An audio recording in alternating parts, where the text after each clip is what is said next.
Bonsoir à tous et bienvenue dans ce numéro du Talk d'Ivoire TV.net qui reçoit Samba David, coordinateur de la coalition des indignés, mouvement de la société civile ivoirienne, opposé donc au troisième mandat du président Alassane Ouattara. Samba David, bonsoir.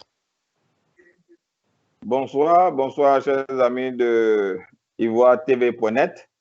Je voudrais donc saluer et continuer de vous être reconnaissant pour tout ce que vous avez fait pour la coalition des indignés de Côte d'Ivoire depuis l'existence de cette chaîne. Merci. C'est normal. Alors là, merci donc de vous disposer encore une fois pour cet entretien sur l'actualité politique en cours en Côte d'Ivoire. Alors tout de suite, Samba David, nous assistons donc depuis quelques jours à une reprise ou à une recrudescence du moins des manifestations anti-troisième mandat de l'opposition, des manifestations donc qui répondent au mot d'ordre de désobéissance civile impulsée par les leaders de l'opposition depuis le 20 septembre dernier et qui, depuis le 10 octobre, est entré dans sa phase active avec une série de manifestations éclatées à travers le territoire national.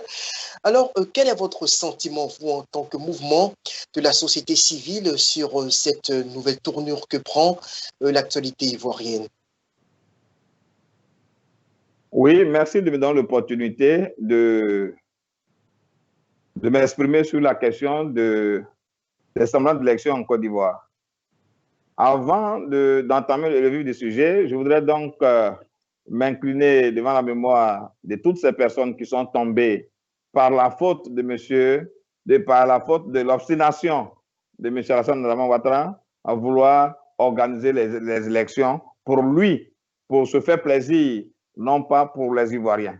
Donc, que ces personnes, ces jeunes vaillants tombés sous le coup de machette par des hommes envoyés par M. Ouattara, que leur âme repose en paix, condoléances à leurs familles respectives et prompt rétablissement à tous ceux qui sont blessés pendant ces manifestations que nous avons voulu pacifiques, mais qui est en train d'être transformée en une manifestation violente par la faute, à cause de la faute du moins, de M. Alassane Ouattara et ses sbires.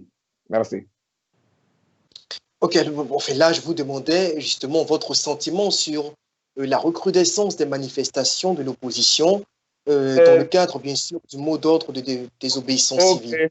Ok, et comme je l'ai dit tantôt, il faut dire que la désobéissance civile, nous, société civile, nous y avons adhéré parce que c'est une méthode de lutte non seulement démocratique, mais non violente. C'est parce qu'elle est non violente que nous sommes inscrits dans cette méthode-là. La désobéissance civile appelle le citoyen à dire non de lui-même et à refuser ce qui n'est pas bon. Nous avons adhéré. Malheureusement, nous constatons que M. Ouattara, voulant coûte que coûte organiser ces élections pour se faire plaisir et faire plaisir à ses partenaires, envoie sur le terrain de cette manifestation pacifique des badauds qui découpent les gens aujourd'hui à grande échelle. Mais je voudrais dire que ce qui se passe aujourd'hui en Côte d'Ivoire, avec des badauds partout, convoyés dans des voitures immatriculées, qui sont susceptibles d'être identifiés facilement, c'est ce que nous, les Ivoiriens, ont vécu durant toute la gouvernance de M. Alassane Ouattara. Quand on parlait des microbes et qu'on n'avait pas de solution pour ces microbes-là, mais il faut le dire, c'est à dessein que ces microbes-là étaient entretenus. Voici donc, pour créer la psychose, pour créer le traumatisme aux Ivoiriens, que ces microbes-là sont là. Aujourd'hui, ils servent au régime Ouattara. Malheureusement, c'est à ça que nous assistons. Aujourd'hui, nous assistons à une agression des étudiants, tout simplement pour trouver un alibi pour demain fermer les cités universitaires, pour ne pas que ces étudiants-là soient encore logés. Donc, M. Ouattara, nous sommes vraiment désolés et très indignés de constater que notre pays est devenu une boucherie par la faute de M. Alassane Ouattara à vouloir coûte que coûte organiser ces élections-là pour se faire plaisir, pour lui et sa bande, non pas pour le peuple de Côte d'Ivoire, d'assurer une alternance politique. Parlons justement des microbes ou des badauds convoyés sur les différents lieux de manifestation que vous dénonciez donc à l'instant. Est-ce que finalement ces gens-là, selon certaines personnes qui les soutiennent dans leurs actions, est-ce que ces gens-là ne viennent pas s'opposer quelque part, d'après ceux qui les soutiennent en tout cas, à une sorte de désordre? Parce qu'on a l'impression que lorsque l'opposition sort du côté du pouvoir, on dénonce des casses de véhicules qui sont attribués à tort ou à raison aux militants de l'opposition. De l'autre côté, ils estiment aussi que ces microbes-là viennent pour faire le contrepoids. Est-ce que finalement, on n'est pas dans une sorte d'exacerbation des tensions au niveau des populations qui peut être quelque part légitimée par l'excès de violence ou des dérapages perçus sur le terrain? Bravo dit, vous venez de confirmer que le régime Ouattara dit que ces badauds-là viennent pour faire le contrepoids aux manifestants qui seraient responsables des casses et autres. Mais dans un état normal, le régime Ouattara, des partisans, dans un état normal, dans un état dit démocratique, quand il y a la population ou bien des citoyens qui enfreignent à la loi, mais ce sont les forces de l'ordre qu'on déploie sur l'endroit ou bien à l'endroit. Mais ce ne sont pas des badauds qu'on libère. Ce ne sont pas des badauds qu'on convoie. Est-ce à dire qu'il n'y a pas de police en Côte d'Ivoire? Il n'y a pas de gendarmerie en Côte d'Ivoire? Et si ces deux forces-là étaient, qu'on appelle, dépassées ou bien surmenées, il fallait en fait avoir recours aux militaires. Mais on ne peut pas dire, parce que des manifestants de l'opposition cassent et brûlent, alors le pouvoir va convoyer des badauds pour les macheter. Ce n'est pas acceptable. Et puis, ce n'est pas dans un état de droit. Ce n'est pas possible. Ce n'est pas possible. Mais ceux qu'on envoie, ils vont vers des gens, ou bien ils vont contre des gens, mais ces personnes ne vont pas se laisser faire. Vous voyez aujourd'hui ce qui s'est passé sur le campus? Mais les étudiants se sont défendus. Ça ne va pas prospérer cette manière de faire. C'est pour cela que nous dénonçons ça.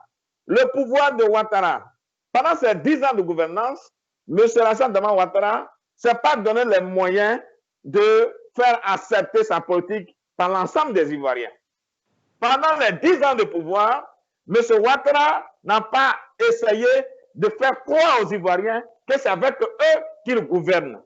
Pendant ces 10 ans de pouvoir, M. Ouattara a plutôt instauré un climat de violence, un climat de division, un climat de répression et surtout, il a plus séduit ses partenaires extérieurs au lieu que ce soit les Ivoiriens eux-mêmes qui sont qu'on appelle propriétaires du pouvoir et c'est ceux-là qui décident pour le destin du pays.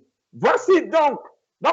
Ouattara, à l'entendre parler dans ses meetings comme un vulgaire personnage, nous donne l'impression que tout son temps de gouvernance, il n'a pas pris le soin pour comprendre le problème des Ivoiriens, essayer de voir où il y a le souci, mais il a voulu que tous les Ivoiriens le comprennent et le suivent dans sa violence et dans sa répression. Voici ce qui m'amène à dire aujourd'hui, voici ce qui nous amène à dire aujourd'hui que ces badauds qui sont dans les gares et un peu partout ont été entretenus à dessein. Et voici le rôle pour lequel ils ont été entretenus. On ne peut pas comprendre que des syndicalistes puissent poignarder un gendarme à Yopougon et qu'on nous dise que ces syndicalistes-là, on n'arrive pas à les arrêter. Pourtant, quand il s'agit d'un leader d'opinion qui n'est pas dans le sens de la vision du RHDP, qui dénonce quelque chose, tous les camarades de la Côte d'Ivoire vont le repérer. Mais quand ce sont des microbes qui découvrent un citoyen, ou bien, et que ce sont les forces de l'ordre qui sont poignardées par ces personnes qu'on appelle les Niambrou, on n'arrive pas à mettre la main sur eux. Mais aujourd'hui, on comprend pourquoi ces personnes sont entretenues et protégées par le régime. C'est une indignation et c'est une honte pour notre pays. Certes, mais est-ce que, Samba David, vous pouvez nous dire ici aujourd'hui que les manifestants de l'opposition que vous soutenez dans leurs actions sont canalisés sur le terrain? Parce qu'on observe des violences. Je crois que ce mardi 20 octobre à l'aube, il y a eu des véhicules qui ont été incendiés dans le quartier de Yopougon. On ne sait pas de façon formelle qui est à l'origine donc de ces incidents, mais beaucoup accusent, en tout cas du côté du pouvoir, beaucoup accusent les militants de l'opposition qu'ils estiment être les auteurs de ces violences. Est-ce que vos militants sur le terrain sont canalisés? Il faut dire que les Ivoiriens mécontents sur le terrain, parce que ce ne sont pas des militants d'un parti ou d'un autre, ce sont des Ivoiriens qui disent non au troisième mandat, qui disent non au viol de la Constitution, qui s'expriment, mais qui voudraient s'exprimer de façon pacifique. Malheureusement, la violence leur est imposée. Pourquoi, quand les militants du RHDP organisent des processions des différents quartiers pour rejoindre le stade, pourquoi il n'y a pas de casse? Pourquoi il n'y a pas d'agression? Parce que ces militants-là sont encadrés. Leurs processions sont encadrées. Pourquoi on ne le ferait pas pour l'opposition et le reste des Ivoiriens qui voudraient s'exprimer? Oui, mais est-ce que cela justifie les excès? Non, je ne suis pas en train de justifier quelque chose. Je suis en train de dire que ce qui se passe aujourd'hui dans les rues aujourd'hui d'Abidjan, est-ce qu'on ne peut pas dire à notre police d'encadrer des manifestants? Des gens ne sont pas d'accord. Et la liberté d'expression est une base fondamentale dans la démocratie. Pourquoi on ne les encadre pas? C'est parce qu'on ne les encadre pas aujourd'hui qu'eux-mêmes, ils créent des casses. Moi, j'ai été victime en 2015. En 2015, pendant que je me trouvais à Gagnoa, un bus a été brûlé au terminus 47 de Yopougon. Et par la magie des Blancs, par Photoshop, un bus qui est en train d'être brûlé, ils ont osé mettre ma photo auprès de ce bus. Quel courage! Et ce prétexte a suffi, cet alibi a suffi pour que je sois arrêté. Je sais de quoi je parle. Ce pouvoir est fort dans la manipulation. Regardez Mademoiselle Balé Puchéry qui est aujourd'hui en prison. Elle est tenue pour responsable de toutes sortes de casses et de brûlures de bus. Mais non, le bus qui a été brûlé à Niangon, Carrefour Académie par exemple, juste au Carrefour, il y a une caméra. Qu'on interroge cette caméra pour savoir quels sont ceux qui ont brûlé ce bus. Mais la dame n'a rien à voir avec. Mais pour t'accuser, il faut qu'on crée des alibis. Pour aujourd'hui taxer ces manifestations, des manifestations violentes, aujourd'hui, les tenants de régime qui ont des gens pour casser, qui sont entretenus à cet effet, vont commettre des sales besognes pour accuser l'opposition. C'est de ça qu'il s'agit. Ouattara, ça fait 10 ans qu'il est au pouvoir. Mais si l'opposition et le reste des Ivoiriens étaient nourris à ce lait de violence et autres, ils n'auraient pas gouverné tranquillement.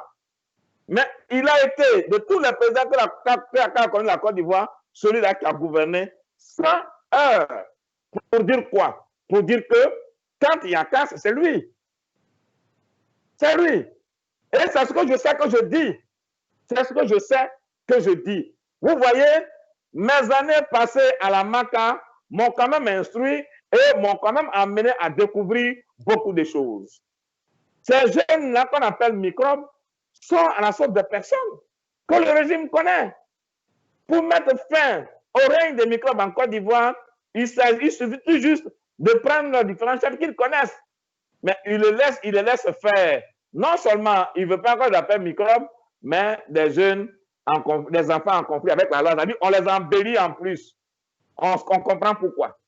Donc, je soutiens Modicus que ces casses qui ont lieu aujourd'hui en Côte d'Ivoire pourraient être des casses, pourraient être des effets collatéraux, mais en grande partie, ces brûlures-là sont causées par le régime eux-mêmes pour pouvoir accuser les manifestants ivoiriens.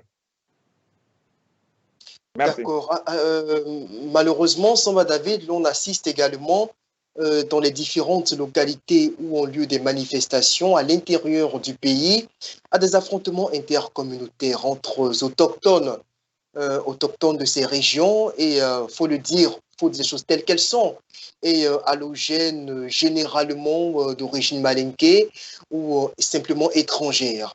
Est-ce que vous craignez qu'à force peut-être d'instrumentalisation de la chose politique, l'on arrive à des excès? Est-ce que l'on est en droit en Côte d'Ivoire aujourd'hui de craindre des débordements qui pourraient conduire le pays dans le gouffre? Oui, malheureusement, c'est ce que nous constatons. Nous constatons malheureusement ce fait-là. Il faut dire que les affrontements entre communautés ne datent pas d'aujourd'hui, mais datent depuis la prise de pouvoir de M. Alassane Ouattara. Et ça, c'est surtout le territoire national. Il n'y a pas longtemps, nous avons vu des soulèvements à Touba, où les autochtones et les allogènes se sont affrontés. Ça s'est passé aussi à Ferké. On en a eu partout sur le territoire national.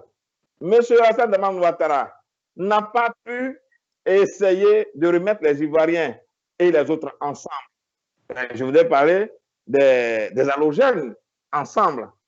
Il n'a pas pu essayer de planter l'arbre de paix en Côte d'Ivoire pendant toute sa gouvernance. Aujourd'hui, ce à quoi nous assistons aujourd'hui, quand on parle d'affrontement entre communautés, ne déplaçons pas les problèmes. En Côte d'Ivoire, ici, les Ivoiriens du nord, du sud et de l'est et des différents points cardinaux de notre pays n'ont pas de problème. Aujourd'hui, on nous dit à Gagnoa, les Malinqués auraient pris des machettes contre les jeunes bêtés. Mais les Malinqués sont à Gagnoa. C'est à Gagnoa, il y a du là beaucoup. C'est pour dire que les bêtés les ont acceptés. Et ils sont nés il y a longtemps. Le mandat de Ouattara n'a pas que 10 ans ou 9 ans. Mais ils sont à Gagnoa depuis 60 ans. C'est pour dire qu'ils n'ont pas eu besoin de Ouattara pour être à Gagnoa. Ils n'ont pas eu besoin de Ouattara pour être à Bengourou. Ils n'ont pas eu besoin de Ouattara pour être à Bondoukou, à Daoukro et partout.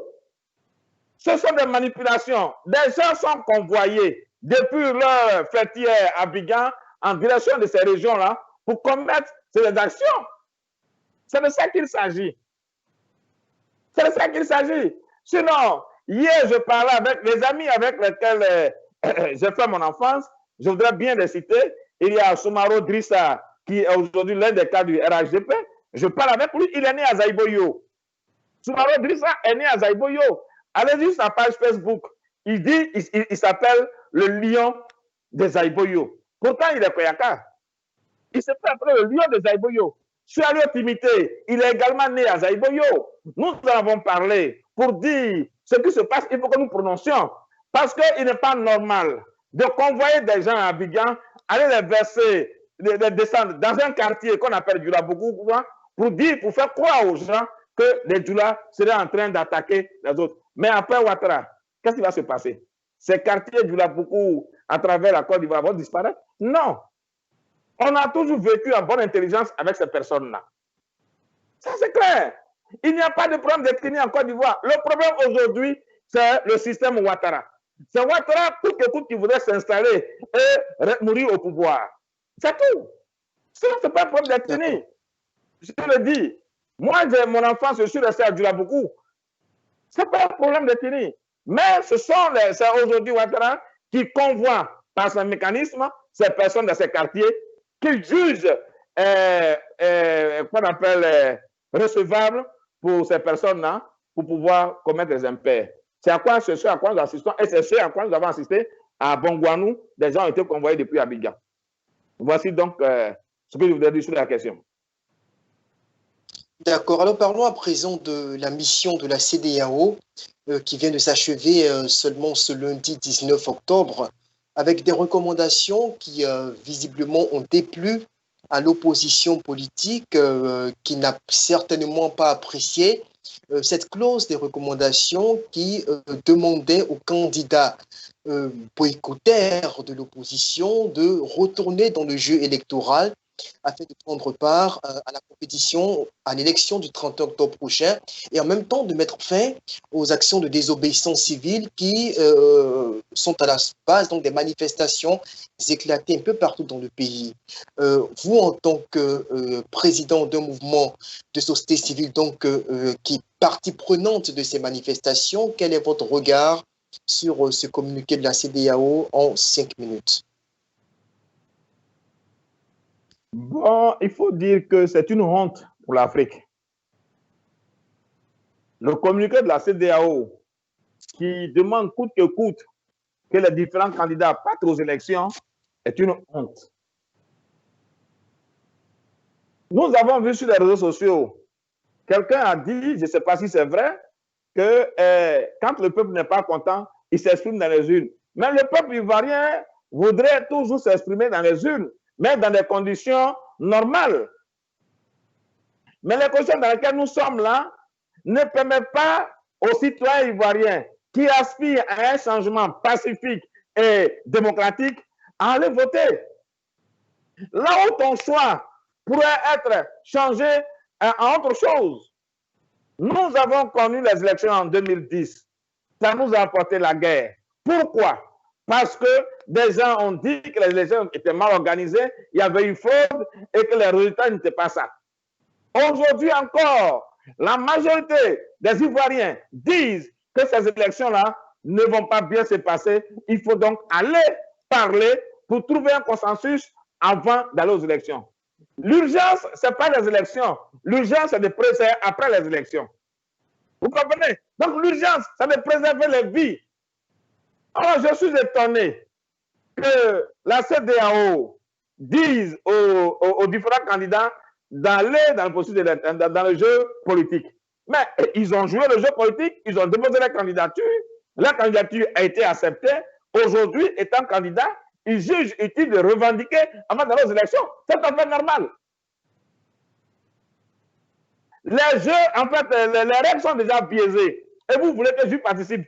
Mais la CEDEAO, il faut qu'elle comprenne que les Ivoiriens ne vivent pas des élections en Côte d'Ivoire.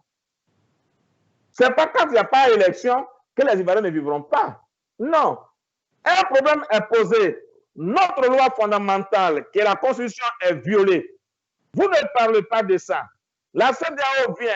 Elle ne daigne même pas faire un communiqué pour apitoyer sur le sort de ceux qui sont morts, tués par exemple de Ouattara. La CEDEAO veut coûte que coûte qu'il y ait des élections. Mais non. Le problème n'est pas un problème d'élection. Le problème est un problème fondamental du respect de notre Constitution. Et je crois que ces émissaires de la CEDEAO qui viennent en Côte d'Ivoire pour essayer d'être médiateurs respectent leurs différentes constitutions. Mais pour moi, le message de la CEDEAO nous ramène nous-mêmes à notre propre chef et à notre propre force. Pour dire au peuple de Côte d'Ivoire que pour que la CEDEAO vienne et qu'elle vienne de façon impartiale pour dire la vérité, il faut un rapport de force. Ce qui se passe déjà suscite déjà un rapport de force et va aboutir à une tension qui va remonter jusqu'à là, jusqu'à ce que l'opinion internationale demande une table ronde. Pour moi, toutes ces revendications, c'est pour amener Ouattara à discuter. Mais est-ce que Ouattara a besoin qu'il y ait des morts pour parler avec des opposants ou des Ivoiriens? Non, il a été opposant. Qu'il ne fasse pas aux autres ce qu'il n'a pas voulu qu'on lui fasse hier. Des Ivoiriens sont en train de mourir. Et vous voyez le mépris avec lequel il traite les Ivoiriens lors même de ces meetings. Il ne daigne même pas ouvrir la bouche pour la mémoire de ces Ivoiriens qui sont machetés tous les jours. Vous comprenez? Donc la CEDEAO, pour nous, c'est une honte. Et il faut dire les institutions de la CEDEAO qui refusent même que les décisions prises par la Cour africaine des droits de l'homme soient appliquées, c'est une honte. C'est une honte. Voilà. Alors donc, je voudrais dire aux Ivoiriens que le message qui est lancé, c'est que nous devons compter sur nous-mêmes. Il faut que le peuple de Côte d'Ivoire comprenne que pour notre liberté, que pour notre survie, que pour notre souveraineté, il faut d'abord nous. et les autres viendront après. D'accord. Alors, nous sommes à jour J-10. Nous tournons l'émission ce 20 octobre. Nous sommes à jour J-11 pratiquement, donc à moins de 2 semaines de l'élection présidentielle. L'opposition continue de soutenir qu'il n'y aura pas d'élection, alors que les candidats sur le terrain battent campagne tranquillement, sans vraiment être inquiétés, même si par-ci et par-là, on observe des actes de sabotage tels que la destruction des cartes d'électeurs et autres matériels électoraux. Alors, vous, en tant que coalition des indignés, est-ce que vous pensez que le pari de l'opposition de faire échec au processus électoral est tenable? Nous constatons que par-ci et par-là, comme vous le dites, il y a des tensions. Ça suscite déjà un rapport de force. Voilà. Ça suscite déjà un rapport de force, même si M. Ouattara pense qu'il a un rôle libre, qu'il peut faire tout ce qu'il veut seul et les autres non. Et nous pensons que ça va prendre l'ampleur. Mais il faut dire que pour moi, les élections dans ces conditions-là ne sont pas possibles. Ne sont pas possibles. Parce qu'il faut comprendre quelle est l'urgence dans ces élections. Quelle est l'urgence? Si M. Alassane Ouattara avait juste un petit respect, tout un petit respect, ou bien une petite considération pour la population de Côte d'Ivoire, il aurait dit stop et demandé à rencontrer tous ceux qui demandent le dialogue. Nous demandons que le dialogue, et c'est le plus facile à faire. Le plus facile à faire en ce moment, c'est de dialoguer. Maintenant, il conduit les Ivoiriens vers le plus difficile, qui est l'affrontement inutile. Ce sont des suffrages sans but. C'est pour cela, nous disons que ces élections-là, il faut forcément les reporter. Il faut les reporter pour donner une chance au dialogue et au discours inclusif. Alors, voilà. C'est pour cela que nous déplorons un peu l'attitude de toute la communauté internationale qui, aujourd'hui, reste aphone et pense qu'il faut forcément les élections dans ces conditions un peu plus exécrables. Voilà un peu ce que je voulais dire. Mais petit à petit, les choses sont en train de prendre forme. L'opposition ivoirienne que nous avons connue n'a jamais osé tenir tête à M. Ouattara jusqu'à aujourd'hui. Si aujourd'hui, les gens s'affirment et s'opposent réellement à M. Ouattara, c'est pour dire que l'opposition ivoirienne est en train de prendre, a pris aujourd'hui la place qui est la leur aujourd'hui. Et donc, nous ne pouvons que les encourager. Mais ce n'est pas seulement l'opposition ivoirienne, la population ivoirienne elle-même qui ne voudrait pas que les élections se tiennent dans ces conditions-là. Qu'est-ce qui est normal? Il faut aller aux élections au soir desquelles nous nous appelions et nous nous embrassons pour ceux qui veulent s'embrasser. Mais on ne veut pas qu'il y ait des élections avec un goût amer. C'est tout ce qui est facile. Nous, oui, Samba David, on vous aura compris. On vous aura compris, vous dites que vous ne voulez pas d'élection dans ces conditions. Il nous reste à peu près 2 minutes avant de conclure l'entretien, mais ça c'est vous qui le dites. Vous ne souhaitez pas d'élection dans ces conditions. Mais le pouvoir en face dit qu'il y aura élection. Et l'opposition que vous soutenez dans ces actions dit qu'il ne peut pas avoir. Là, on ne parle plus de ce que vous souhaitez, de votre lecture, mais on parle d'abord de la possibilité pour vous de faire échec au processus électoral. Est-ce que vous en avez les moyens? Au-delà de ce que vous pouvez souhaiter, est-ce que vous en avez les moyens? En 1 minute. Non. Le peuple de Côte d'Ivoire va se donner les moyens légaux et démocratiques pour ne pas qu'il y ait des élections effectivement, pour préserver des vies. Regardez ce qui se passe déjà. Pour une première fois en Côte d'Ivoire, les cartes d'électeurs sont distribuées dans les commissariats, dans les gendarmeries et les camps militaires. Est-ce que l'atmosphère est bonne? Je ne crois pas. Est-ce que les bureaux de vote qui ont été déjà identifiés vont se déplacer dans ces commissariats, gendarmeries et camps militaires? Je ne crois pas. c'est pour dire que ces élections seront sous tension. Et nous n'avons pas besoin de tension en ce moment. C'est pour cela, pour préserver les vies humaines et que la Côte d'Ivoire reste en paix, nous disons que non. Et pour protéger la Côte d'Ivoire d'une autre guerre ou pour qu'il y ait la paix en Côte d'Ivoire, nous allons nous donner les moyens démocratiques et légaux pour que ces élections n'aient pas lieu. Tout simplement pour appeler à une table ronde de discussion. C'est ce qui est plus facile. C'est ce qui est plus facile. Il faut un dialogue préélectoral pour éviter un dialogue post-crise électorale, c'est-à-dire au chevet des blessés et des morts. C'est tout. Et M. Ouattara devrait comprendre cela. Et il devrait être le premier à promouvoir cet esprit et ce concept. Il devrait être le premier. Un dialogue préélectoral pour éviter à notre pays un dialogue post-crise électorale. Ouattara devait promouvoir cela, malheureusement. Mais je pense qu'il n'est pas encore tard. Il va se raviser. Dans l'intérêt du peuple de Côte d'Ivoire, il va se raviser parce que les élections, ma foi, sont organisées pour la population, non pas pour lui-même. Merci. Ok, merci, M. Samba David. Je rappelle que vous êtes le coordinateur de la coalition des indignés, mouvement de la société civile ivoirienne, donc le membre du Front anti-troisième mandat, et que vous interveniez donc sur le plateau du Talk d'Ivoire TV.net pour parler de l'actualité politique en Côte d'Ivoire du moment. Merci encore à vous et merci à vous qui nous avez suivis. Merci et au revoir. C'est moi qui vous remercie.